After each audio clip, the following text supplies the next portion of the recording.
एक बार फिर से स्वागत है घटना चक्र में। हम चर्चा कर रहे हैं अब जो भूमि अधिग्रहण बिल, जिसपे कांग्रेस और बीजेपी, यूपीए और बीजेपी के बीच में व्यापक सहमति की बात की जा रही है।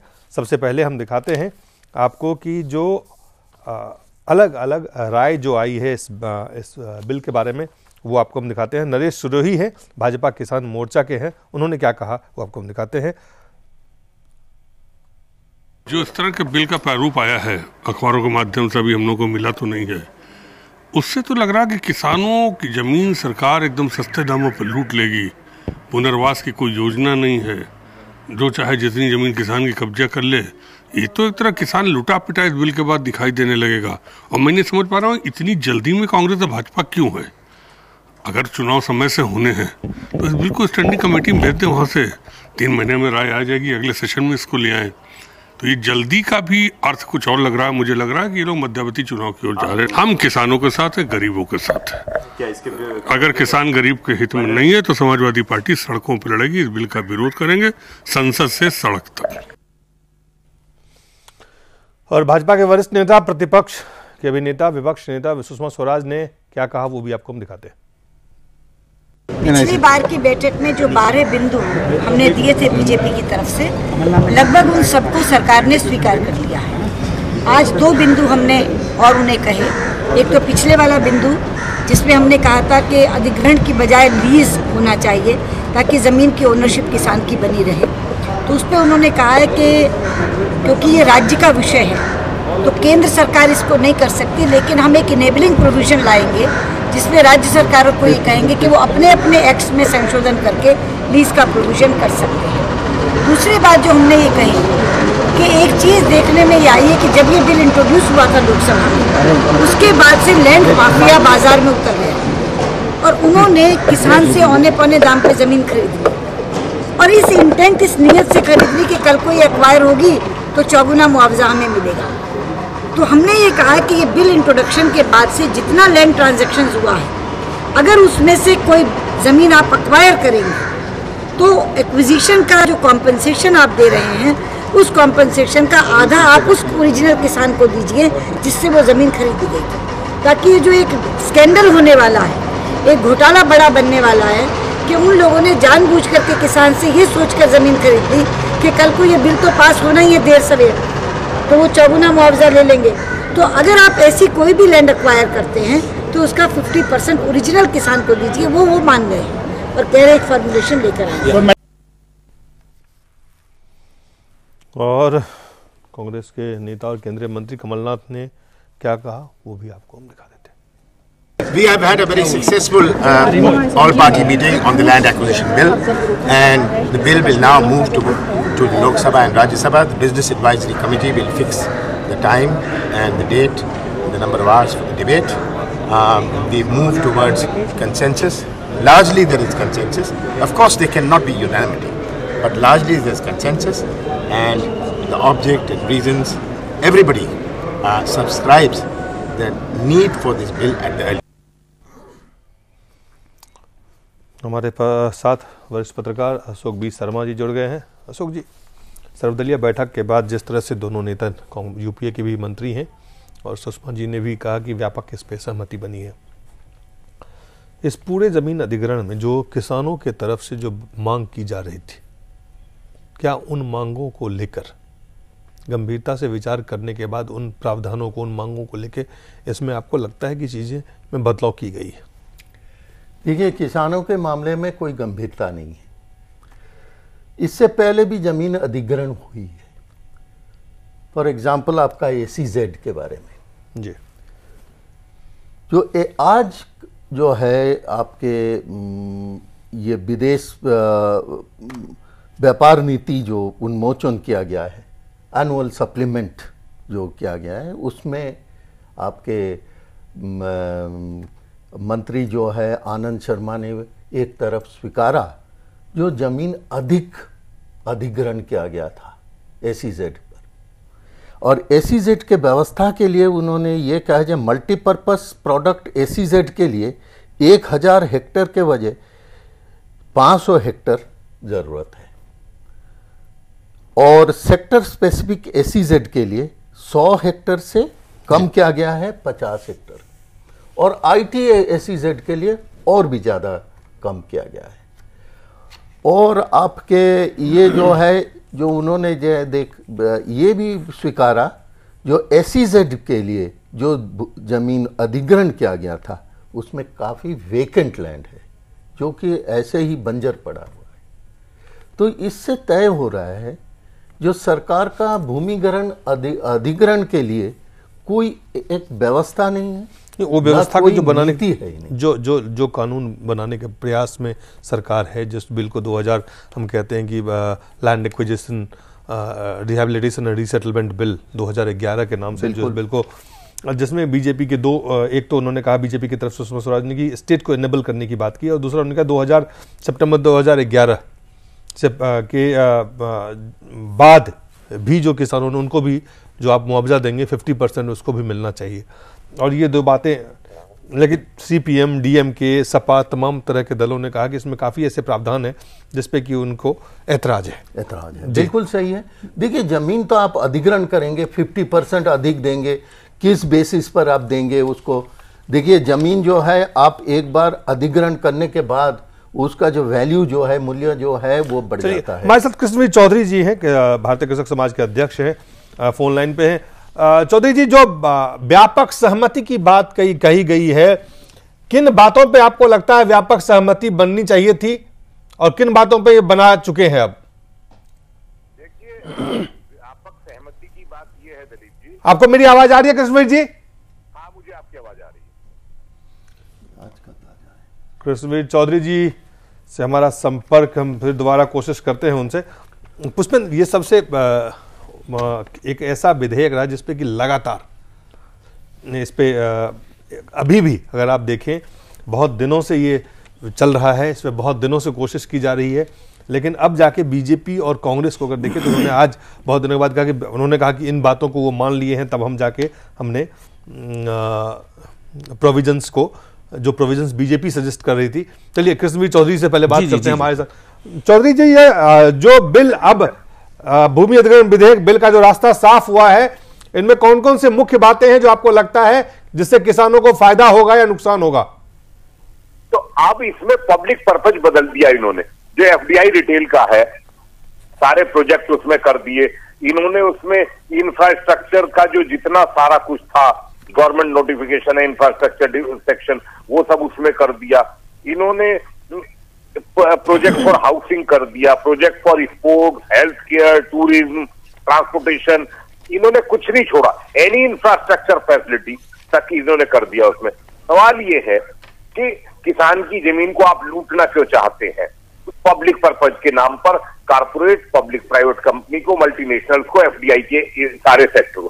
दूसरी बात, इन्होंने सबसे बड़ी गद्दारी की है सरकार ने कि रेस्पेक्ट टू पब्लिक पर्पज जो है, इन्हें district for an area are not, पूरा अधिकार कलेक्टर को दे दिया। Collector of such district shall be deemed to be an the appropriate government. तो कलेक्टर को लूटने का अधिकार दे दिया। अब रही कंपेंसेशन पर, शेड्यूल 1 में जो मूल बिल बनाया था, पहली बात तो है कि यूपीए चेयरपर्सन ने, NAC ने जो बिल बनाया था उसमें यह तय हो गया था कि गांव का 3 गुना होगा, 4 गुना पहले करा, फिर उसको 3 गुना करा। 3 गुना इसलिए कि जो स्टाम्प ड्यूटी होती है उसको सरकार वैल्यू मानती है, मार्केट वैल्यू, और स्टाम्प ड्यूटी बहुत कम होती है क्योंकि डीएम तय करता है उसे 3 गुना किया था और 100% सोलेसियम किया था। शहर में 2 गुना किया था प्लस सोलेसियम किया था। उसको बदल के वो घटते घटते उस बिल में आ गया, शहर में 1 गुना और गांव में 2 गुना, ये और सोलेसियम 100%।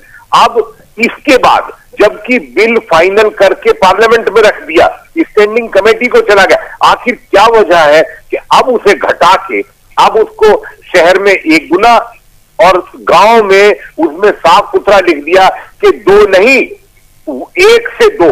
ये 1 से 2 क्या होता है? ये तो बहुत बड़ा फ्रॉड किया इन्होंने। आखिर क्या वजह थी भारतीय जनता पार्टी की? कौन सी मजबूरी है? मेरा सवाल तमाम विपक्षी दलों से आज है। इस देश के किसानों की आत्मा को ठेस पहुंचाई है। इन्होंने 50% कंपेंसेशन को लूटने के लिए सब साजिश में शामिल हुए हैं। ये विकास का फॉर्मूला, ये देश की जमीन लूटने का। और एक और पॉइंट, आप ये बताइए कि शेड्यूल एरिया शेड्यूल एरिया के नाम पर इन्होंने एससी और एसटी के नाम पे इन्होंने कहा है बिल में सेक्शन 38A में। मैं पूछता हूं, शेड्यूल एरिया अलग हो गया 38A के लिए और देश के गरीब किसानों की जमीन, गरीब हरिजनों की जमीन, गरीबों की जमीन अलग होगी। अरे 85% स्मॉल मार्जिनल है, हर गांव में एसटी है, हर गांव में एसटी है, तो आप शेड्यूल एरिया में क्यों गए हैं? इसके पीछे खास वजह है और खास वजह यह है कि मिशनरीज की जो लैंड है वो शेड्यूल एरिया में बचाने के लिए, उसमें क्या लिखा है, गांव panchayat district council resolution pass करेगी तब नोटिफिकेशन हो सकता है। और आम किसान के, इस देश के किसान की जमीन कैसे होगी? सिर्फ कंसल्ट करेंगे, कंसेंट भी नहीं लेंगे, मतलब कंसेंट भी नहीं होगी आम किसान की इस देश में। तो लूट में तमाम राजनीतिक दलों के मुंह पे आज एक कालिख फूट गई है। आपको लगता है कि ये जो जिसपे कि कांग्रेस और बीजेपी की सहमति हुई है उससे किसानों को इस भूमि अधिग्रहण बिल से जो आने वाला है उससे नुकसान होगा, फायदा नहीं होगा?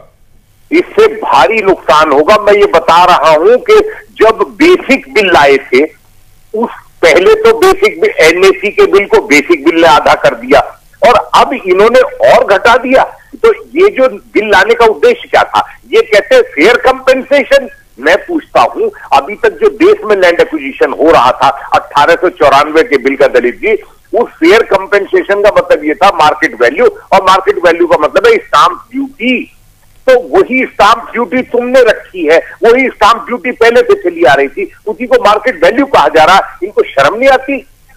इतना बड़ा फ्रॉड क्या जवाब देगी सोनिया गांधी इस देश के किसानों को, और क्या जवाब देगा राहुल गांधी जो भट्टा पार्सल से लेकर अलीगढ़ तक और तमाम किसानों के लिए बात करते घूम रहे थे? मेरा सवाल आज उनसे ये है कि उनकी सरकार ने इतना बड़ा धोखा किसानों के साथ किया। इस बिल का लाने का उद्देश्य सिर्फ बहुराष्ट्रीय कंपनियां और कारपोरेट के लिए बिल बनाया गया। किसानों का सबसे बड़ा दुश्मन है ये बिल। तो आप ये कह रहे हैं कि तमाम पार्टियां, जो भारत के तमाम राजनीतिक दल हैं, वो किसानों को हित को छोड़ के बहुराष्ट्रीय कंपनियों के हित को देख रहे हैं पूरी तरह से। आपको चलिए, इस बिल में कौन से ऐसे प्रावधान है जिससे यह लगता है कि किसानों को फायदा होगा? इस बिल में जहर खाने के लिए और दे दें ये थोड़ा सा। ये जो बकवास करते हैं कि 3,000 रुपए महीना देंगे, 50,000 रुपए घर खाली होने पे देंगे। अरे मैं पूछता हूं इस बात के, तुम ठेकेदार हो, तुम उसकी जमीन का बाजार भाव दे दीजिए। जिस प्रयोग में वो जमीन ली जानी है उसका मार्केट वैल्यू क्या है उसको नहीं देखेंगे, और लिख दिया मार्केट वैल्यू और इंडियन स्टाम्प एक्ट साफ लिख दिया। चलिए, इस पर और विशेष चर्चा की आवश्यकता होगी आपके साथ, आपको हम आमंत्रित करेंगे। लेकिन पुष्पेंद्र, जो बातें पहले आपके पास हम आएंगे, अशोक बी शर्मा साहब जो वो कह रहे हैं कि इससे किसानों को कोई फायदा नहीं है, क्या आप उनसे ये मानते हैं कि ये बहुराष्ट्रीय कंपनियों के लिए तमाम दल आरोप लगा रहे हैं कि तमाम दल उसके लिए काम कर रही है, देश के किसानों के बारे में नहीं सोच रहे हैं? आप सहमत हैं किशन चौधरी जी से? बिल्कुल मैं सहमत हूं। मैंने पहले ही आपके सामने में SEZ का बात उठाए। ये SEZ जो है वो बहुराष्ट्रीय कंपनियों के हित के लिए बनाया गया और उसमें भी जमीन हड़पा गया है। और ये वाणिज्य मंत्री ने भी ये स्वीकारा जी, जे अतिरिक्त जमीन वो आपने बताया कि कॉमर्स मिनिस्टर ने भी कहा, कॉमर्स मिनिस्टर ने भी ये कहा है जी। लेकिन ये जो जमीन जो है मार्केट वैल्यू जो है, किशन चौधरी से सहमत हूं जी। मेरा ये कहना है जो फ्यूचर मार्केट वैल्यू जो जमीन अधिग्रहण होगा वो गांव के मार्केट वैल्यू नहीं, जो वहां पर जो व्यवस्था बनेगी आगे को जी, जैसे कोई कॉरपोरेशन का हो ये है तो उसका तो मार्केट वैल्यू एक बढ़ जाएगी। तो वो प्रोजेक्टेड मार्केट वैल्यू जो है जी उस हिसाब से होना चाहिए, उसके 2 गुना हो या 3 गुना हो, उसका मुआवजा मिलना चाहिए किसानों को। पुष्पेंद्र, आपसे थोड़ा अलग, चूंकि इसमें कई तकनीकी पहलू हैं जिनको अध्ययन करके पूरी तरह से देश के सामने रखना होगा, लेकिन फिलहाल अगर राजनीतिक बयान देखें तो DMK ने कहा है कि ये संविधान के संघीय ढांचे के खिलाफ है। सपा ने कहा है, समाजवादी पार्टी के नरेश अग्रवाल, जिनका आप, मैंने नरेश सिरोही कहा था, वो नरेश सिरोही नहीं, नरेश अग्रवाल हैं जो सांसद हैं समाजवादी पार्टी के, उन्होंने कहा था कि किसानों की जमीन को सरकार लूट लेगी। अगर आप देखें, और तृणमूल कांग्रेस, अकाली दल और BSP इसमें शामिल नहीं हुए सर्वदलीय बैठक में। और ये एक ऐसा मामला है जिस पे लगातार किसानों का संघर्ष पूरे देश में हो रहा है। आप किसी भी भाग में देखें, जहां भी जमीन अधिग्रहण किया गया है वहां शायद ही ऐसा कोई जगह है जहां शांति से वो अधिग्रहण हो गया हो, जहां विवाद नहीं हो।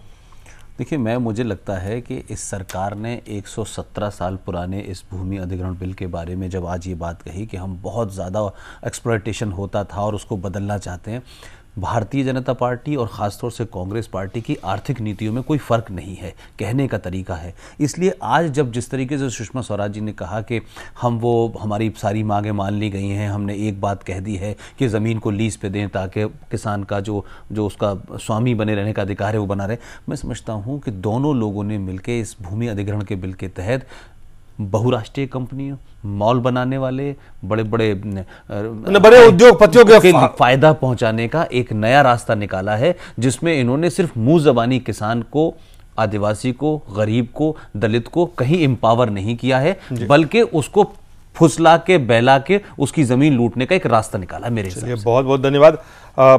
अशोक जी, आप कुछ कहना चाहते हैं? मैं ये कहना चाहता हूं, देखिए विडंबना कैसे है, जबकि फूड सिक्योरिटी बिल सरकार पेश कर रहे और उसके साथ ये भूमि अधिग्रहण बिल भी पेश कर रहे, जो ये एक समस्या पैदा होगी, जो कि खाद्य समस्या, खाद्य सुरक्षा समस्या पैदा होगी, क्योंकि हमें जमीन घट जाएगी।